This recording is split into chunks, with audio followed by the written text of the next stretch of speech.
I get a lot of questions from people about Zillow, and they say, hey, I just went to Zillow and I inquired on Zillow.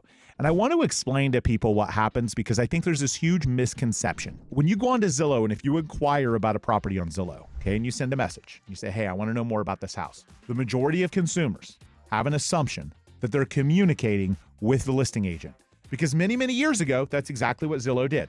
Zillow sent those inquiries directly to the listing agent. The listing agents paid for that exposure and they got the leads on their own listings. And that was kind of how Zillow, kind of brought up their whole thing. Well, eventually Zillow turned on that policy and said, guess what, listing agents? We're now going to take all those inquiries and we're going to sell them to the highest bidder. Your inquiries on Zillow don't go to the listing agent. People don't understand that. They go to a third-party agency, typically. Now, there are rare circumstances where that third-party agency has paid for a certain number of leads and they may get the leads on their own listings. It's very, very rare in the single digits percentage-wise. So your inquiry goes to a third-party real estate brokerage who now has to reach out and try and find all the answers to the questions that you want to ask. They don't know the questions. They don't know the answers. They don't know that property. They don't know the seller. They don't have all the details. If you want to go directly to the listing agent on a property, the easiest way to do that is obviously Googling the address or calling the number on the sign and reaching out directly to the brokerage because all of the real estate portals will list who the brokerage is and who the listing agent is. And then Google and you find their phone number. Now, sometimes it's hidden. It's hidden in like very fine print. They don't make it easy for you to find it. They're checking off a legal box of disclosure and they make it really hard to find it. But if you want to go directly to the listing agent of a property, that is the way to do it. You're not going to do it going through most of the portals, the Zillows, the Realtor.coms. They're going to send you to a third-party agent that doesn't know that property, that's going to attempt to represent you as a buyer. And again, that's not to say that that can't be effective or that that may not be the right thing for certain people, but consumers are misled. They're misinformed. They don't understand it. They think just because for years and years and years, that's the way it was. And then a few years ago, it changed. If you inquire on those sites, you're not getting the listing agent. You're not getting the brokerage that has the listing. You're getting the highest paid bidder for that inquiry. You're getting sent to the highest paid bidder that's willing to pay for those leads, that's going to incur a cost to try and help you get information about that house and may not understand it. So simply put, if you want to deal directly with the listing agent, the easy way to do it on those portals is you can click down somewhere in the bottom and you can find the listing courtesy of, whatever the brokerage name and listing agent is. Typically, you can also drive by the property, call the number on the sign. You can Google to find it. Sometimes you can Google the MLS number and then find the actual broker's website. But again,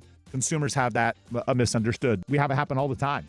Like they'll call us and say like, well, I inquired on Zillow and then I found out they weren't. They were smart enough to figure it out. But there are some people that aren't. So I want to explain that. Again, nothing wrong with it. Proper business.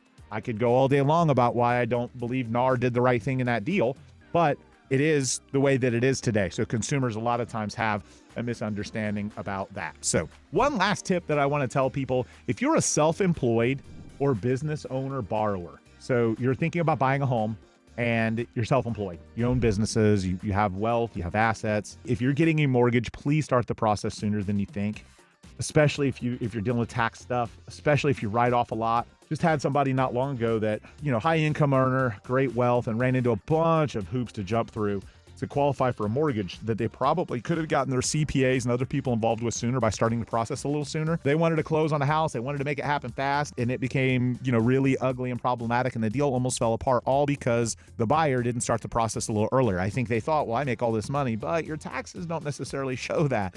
So start the process a little earlier. You may have to finagle and maneuver some things, but Citywide does have an excellent no-doc program for high net worth individuals. If you're someone who earns a lot of income, has a great credit, has assets, even if you write off a lot, again, go to citywidetampa.com. Melissa can help you with that. It is a great program for people that are self-employed. We had a client very recently close in Colbreth in South Tampa. They barely looked at anything.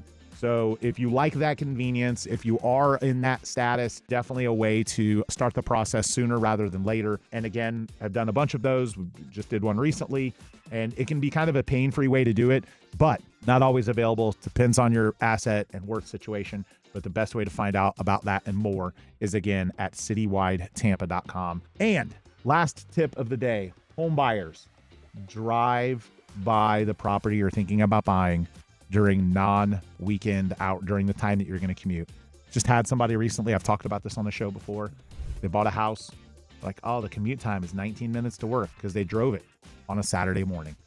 And then Monday morning comes and it's an hour and 11 minutes and they don't want to live there anymore. Save yourself the time, energy, hassle, and trouble. Save yourself the double expense of buying a home that you're going to want to sell because you can't deal with the commute. drive the property, run the commute during rush hour, during the times that you're going to be driving.